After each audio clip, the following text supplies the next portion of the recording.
po kami dito sa gabi ng parangal ng 50th Metro Manila Film Festival. And before anything else, we got 10 beautiful, remarkable movies para sa ating MMFF 50. At napakahirap po talaga na bigyan ng parangal ang bawat isa sa ating kategorya. So without further ado, ladies and gentlemen, why don't we give a big round of applause to our MMFF 50 Board of Jurors. Napakahusay. Thank you so much for making this possible, you guys.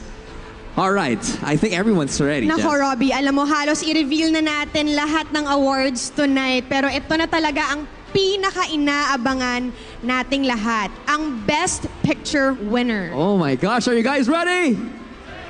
Let's do this! Kung dati nagsisimula tayo sa 3rd Best Picture, ngayong taon ay magsisimula tayo sa 4th Best Picture winner only for this year, for our golden edition of MMFF. Special year to. Wow naman! Ganun kasi kaganda yung mga MMFF 50 entries nating lahat. And with that, we would love to present give our presenters right now, ladies and gentlemen, to present our 4th Best Picture. We got Direk Loris Gillian. For 50 years, sinalamin ng mga pelikulang kalahok sa MMFF ang makulay na kwento ng nating mga Pilipino. Mga kwento at pelikula ang nagmarka at ngayon bahagi na ng ating kultura na magpatuloy pa ang ganito kalaking selebrasyon para sa pelikulang Pilipino. Congratulations po sa 10 entries ng MMFF 50. Simulan na natin ang pag-announce ng Best Picture winners. The MMFF 54th Best Picture goes to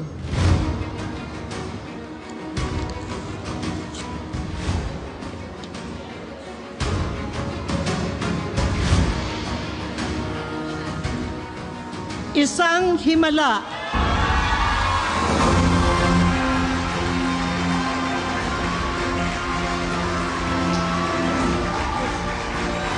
To present the award is Senator Bongo and Senator Francis Tolentino.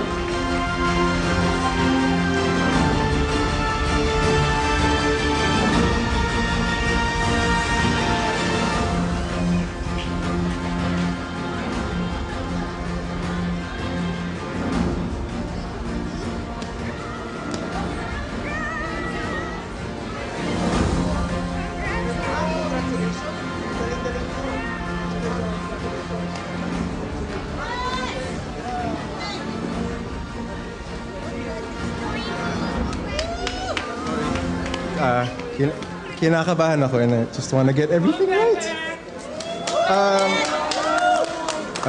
Thank you so much sa MMFF and the jury to be part of the 50th is such a big honor for all of us. Maraming salamat Sir Ricky Lee, our national artist, for your guidance and your generosity. Vince De Jesus for the wonderful music. To my very brave producers, probably some of the bravest producers I know. UXS Stories, Creation Studio, CMB Film Services, Madonna Tarayo, my co-producer, Mr. Rex TV, RJ Agustin, Real Florido, Mr. Tony Gloria, and Mr. Jim Baldazar. To my collaborators from cinematography, Carlo, production design, Erickson, everybody from post, sound, VFX, everybody for doing this in 5 months. What an amazing job. Of course, my wonderful cast. Aisel between Kaki, Naomi, David, Vic, and the entire ensemble of some of the best performers of Philippine stage now finding a spotlight in Philippine cinema. Please give them a round of applause.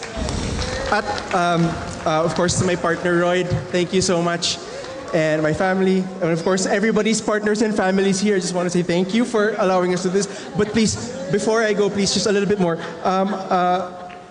Sa mga exhibitors po and mga sinehan, maglalambing po sana kami ng more screens po for all of the films and for Isang Himala especially. Let's celebrate Filipino, ang galing at talento ng mga Pilipino. And sa mga manonood po, please, we hope you give a chance to a beautiful musical written by Sir Ricky Lee, with music by Vince Jesus. Isa pong pelikula na sumasalamin sa ating bansa. Isang pelikula, isang musical na wawasak sa atin at magbubuo sa atin muli. So maraming salamat po sa inyo lahat. Please give us a chance this weekend and watch the film Isang Himala po. And thank you so much to the MMFF for this wonderful honor. Thank you. Congrats! Maraming salamat, pahabol lang. A while ago, I was just having a meeting with the Execom and the cinema exhibitors, and I was actually requesting to have more cinemas because as we speak, we only have 9 cinemas, which is really heartbreaking. And humihingi po kami sa inyo ng pagkakataon na sana madagdagan yung aming sinihan dahil napakarami pong tao ang nagre-request na mapanood ang Isang Himala. A lot of people have been asking us, Creation Studios, why did we invest or gamble into this film despite the fact that we don't have stars? The only answer is, why not? These people behind me, they're all stars. Thank you so much to the ensemble cast, the actors, the producers behind this, of course, our director. Maraming salamat sa talento. And naniniwala kami na yung mga taga-teatro, mahuhusay na artista at meron din silang karapatan na mabigyan ng isang platform para mas marami pang tao ang makakita kung ano ang meron sila. Maraming salamat po sa inyong lahat at sana po pagbigyan nyo yung request namin na magkaroon kami ng mga marami pa o madagdagan ng aming sinihan. Maraming salamat po. Merry Christmas! Congratulations! Yes, congratulations. I think Isang with that Himala. speech, magkakaroon talaga ng himala. More cinemas for all the movies. And I also want to join that. Dapat talaga damihan pa kasi napakaganda talaga ng kwento. Miss Mads! Congratulations Congratulations, you guys. We are not yet done. Dahil narito naman ang mga bida ng MMFF 50 entry na My Future You para i-announce ang ating third Best Picture winner. And we've got Franceth on stage, Seth Vedelin and Francine Diaz. First time po namin ni Francine na bumida sa isang pelikula o MMFF. At malaking karangalan po na mapasali kami sa ika-50th anniversary po para sa MMFF. Maraming salamat po sa lahat ng bumubuo ng My Future You sa aming first film ni Francine. Di po namin ito makakalimutan. At sa lahat po ng MMFF family, maraming salamat po. Yes, at masaya rin po kaming maging presenter para sa Third Best Picture Award. The MMFF 50 Third Best Picture Award goes to... Hindi ko My Future You!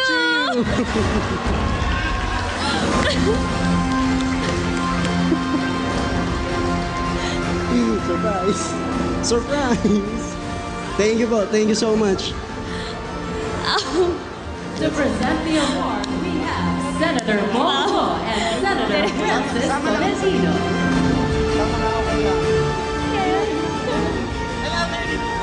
Sige po. Good.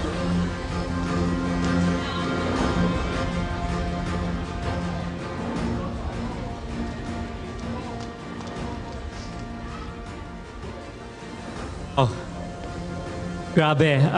First of all, congratulations talaga to all 10 movies. Ang ganda talaga ng lineup natin this year sa 50th Metro Manila Film Festival. Second, thank you to the jurors, the MMFF, and the MMDA. Parang it's still, I guess I'll say it's still surreal for me to be the one up here tonight. If I were to be honest, I wish it was still Mother Lily up here accepting one last award, to be in the spotlight one last time. But as life would have it, diba? I can't control that. And all we can really control is our effort. And of course, led by my mom, Rosel Monteverde. Second, I want to thank Best Director and also our writer, si Direk Crisanto Aquino. I want to thank the cast, the crew, and of course, Franceth for their work in this film. So please go watch it. I swear this movie will feel like a warm hug for the holidays.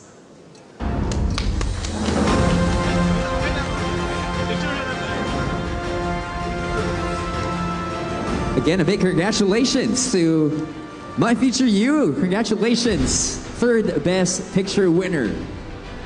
Awesome job, you guys. And right about now, to announce our second Best Picture winner, we got Senator Jinggoy Ejercito Estrada. Magandang gabi sa inyo lahat. At mabuhay po ang pelikulang Pilipino.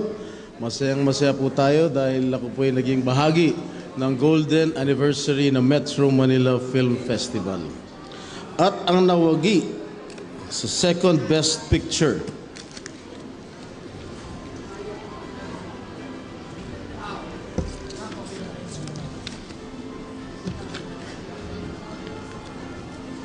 ay ang pelikulang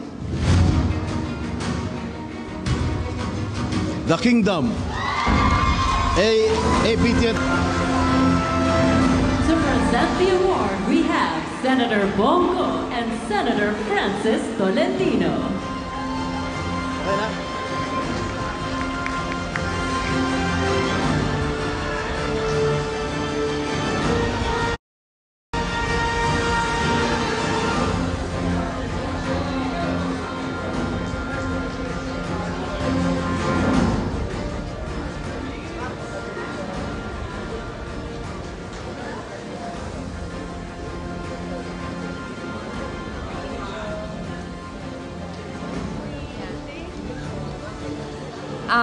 Tonight, I just like to take this opportunity to express my extreme gratitude.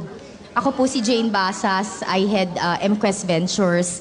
And I'd like to thank my co-producers, si Direk Mike Toviera from APT, si Vic Soto po, si Mr. Vic Soto from MZ, and of course, ang boss ko, ang chairman ng MQuest, si Manuel V. Pangilinan, for believing in the film from the very beginning, sa paghanap po ng pondo para itaya sa pelikula. Nagpapasalamat ako kay Direk Mike kasi nung February po, nilapitan niya ako at kwento niya sa akin yung pangarap niya sa isang pelikula na ang titulo at that time was Baluarte. In 5 minutes, I said, let's go, let's make this happen. Maraming salamat known company like MQuest Ventures. Nagpapasalamat ako kay Papa P at saka kay Vic Soto kasi ang usapan namin ni Direk Mike, pag hindi pumayag si Bossing, pag hindi pumayag si Papa P, hindi namin gagawin. Thank you very much for loving the film, to the cast, the crew, the creative people, production people. Maraming salamat po. This will embolden us to make better, bolder, bigger films in the future. Maraming salamat po. May idadagdag lang po ako kasi tinanong ko si Bossing kung anong gusto. Sabi ko, Bossing, kung medyo swertihin tayo, meron ka bang gustong ipasabi? Ako nang bahala para sa'yo. Ang sinabi lang naman niya, of course you guys know Bossing is a man of few words. Ang sinabi lang niya, maraming salamat sa bansa ng Pilipinas sa pagsuporta sa bansa ng kalayaan. Yun yung naman sinabi niya. So we dedicate this to him. Unfortunately, he couldn't be here. He's with his family. Pero maraming salamat, Bossing. Mabuhay ang Lakan, mabuhay ang The Kingdom. Maraming salamat po. Congratulations to our fourth Best Picture winner, Isang Himala, our third Best Picture winner, My Future You, and second Best Picture winner, The Kingdom. Pero Tim, ang tanong, anong pelikula kaya ang tatanghaling Best Picture para sa 50th Metro Manila Film Festival? Everyone here, gusto niyo ba bang malaman? Kinakabahan na ako. Kinakabahan din ako. Woo! Pero wait, we have to hold it. Dahil malalaman natin sa pagbabalik ng MMFF 50 Gabi ng Parangal. You are back with us here on MMFF 50 Gabi ng Parangal. You know guys, this year's film festival is really something special. I agree, Robbie, kasi alam mo, lahat ng 10 entries deserving manalo. We all witnessed the talent and heart that they've put into their work for the golden edition of the Metro Manila Film Festival. And now the time has come to announce our big winner. who will take home the Best Picture Award. This category is brought to you by Playtime. And to present the nominees for the Best Picture Award, please welcome film critic, creative writer, academic, and the chairman of the Board of Jurors of MMFF, Mr. Nicanor Tiongson. Films are a powerful piece of art that moves people and touches the heart. Sa makasaysayang 50th edition ng MMFF ngayong taon, alin kaya ang pelikulang tumatak at pumukaw sa puso at isip ng manonood? The MMFF 50th Best Picture Award goes to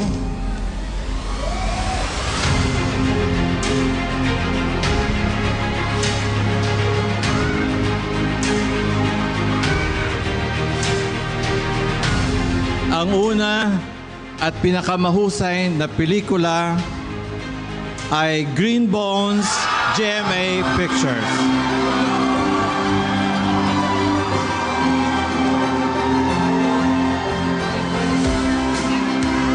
To present the award, we have Senator Jinggoy Estrada, Senator Bongo, and Senator Francis Tolentino. And to present a check from Playtime is Miss Sofia Pilapil.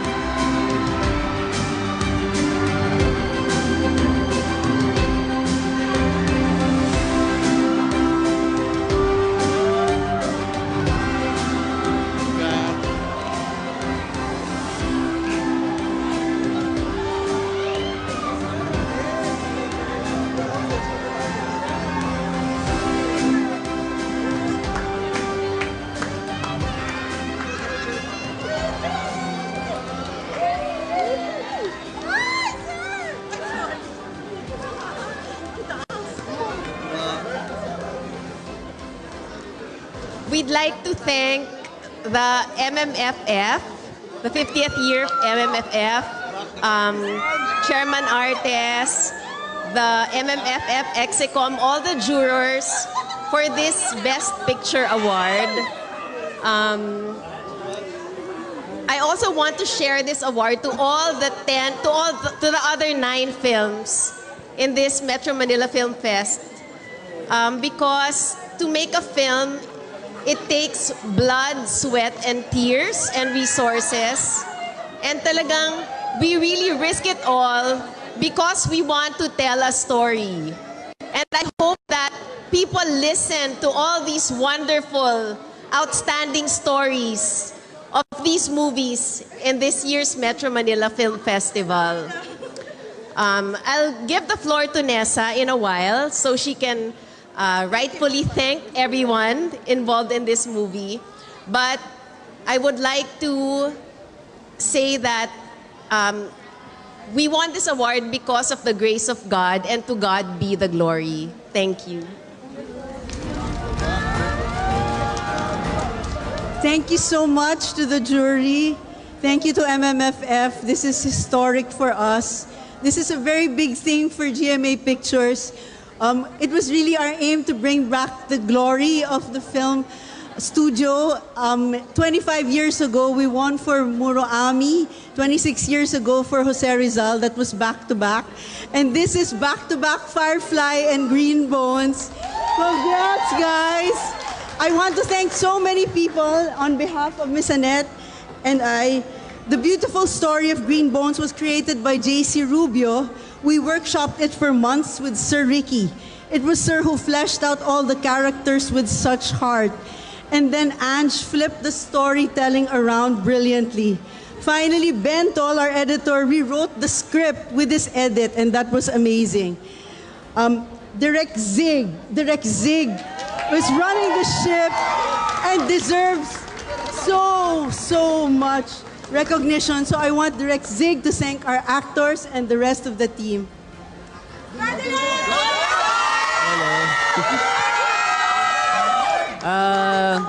Ayun, una-una sa lahat, mula sa team ng Green Bones, nagpapasalamat kami sa MMFF, sa MMDA, sa jury members. Maraming salamat. Ang pagkilalang ito ay magsisilbing inspirasyon para sa amin para gumawa pa ng mas maraming pelikula. Mga pelikula na hindi lamang magbibigay ng aliw, kundi bubuhay sa pag-asa at magbibigay ng inspirasyon para sa lahat. Siyempre, yung award na ito ay isang team yung gumawa. Pero gusto ko lang magpasalamat personally sa GMA Pictures, kina Miss Annette, kina Ma'am Nessa, sa tiwala na binigay nila ulit sa akin. Last year, sumugal sila sa akin sa Firefly, tapos ngayon, sumugal ulit sila. Mahirap gumawa ng pelikula sa totoong buhay, kaya deserve ng 10 pelikula, hindi lang ng awards, kundi sana panoorin sila kasi for sure, ginawa ng lahat yung makakaya nila, puso't kaluluwa yung ibibigay. So sana bigyan natin ng pagkakataon yung 10 pelikula na pumasok sa inyong puso. Panoorin po natin lahat ng pelikula sa Metro Manila Film Festival. Ayun, gusto ko lang din magpasalamat sa buong team ng Green Bones mula sa aming mga writers, sa alagad ng sining, si Sir Ricky Lee, kay Miss Ange para dun sa script, at syempre kay Sir JC para dun sa kanyang konsepto. Gusto ko lang din banggitin sina Sir Christian, sina Batoy, si Bats, si Mel, marami pa, ang aming cinematographer, si Sir Neil, production designer, si Mau, ang aking AD, si Che Villanueva, at ang aming script continuity, si Reyna May. Nagpapasalamat din ako kay Len Calvo, sa aming colorist, si Miss Marilyn Magsaysay. And at the same time, ayun, maraming salamat sa lahat, sa aming mga PAs, SO, drivers. Gusto ko lang din sabihin na ang last year ang pelikula namin ay inalay namin sa mga nanay namin ni Miss Ange. Etong pelikulang ito ay inalay ng aming concept creator na si Sir JC sa kanyang tatay, na si Sir Saldi Rubio, para sa kanya itong award na ito. And gusto ko lang din i-share ang award na ito sa aking mentor, kay Armando Binglao, na nagturo sa akin kung paano maging tao at magpakatao sa loob at labas ng produksyon. Ang award po na ito ay para po sa lahat ng naniniwala sa kapangyarihan ng pag-asa, ng paglaya, at lahat ng naniniwala sa kapangyarihan ng pangarap. Lahat ng naniniwala sa kapangyarihan ng pelikulang Pilipino. Maraming salamat po. Sorry, nakalimutan ko. Gusto ko lang magpasalamat sa aking mga artista, si Dennis Trillo at si Ruru Madrid. Nagawa natin si Alex na sobrang lapit sa puso ko, si Miss Isa Calzado at lahat ng aktor na kakilala namin, si Miss Ruby Ruiz na aming coach. Ayun, maraming salamat po sa lahat. Thank you.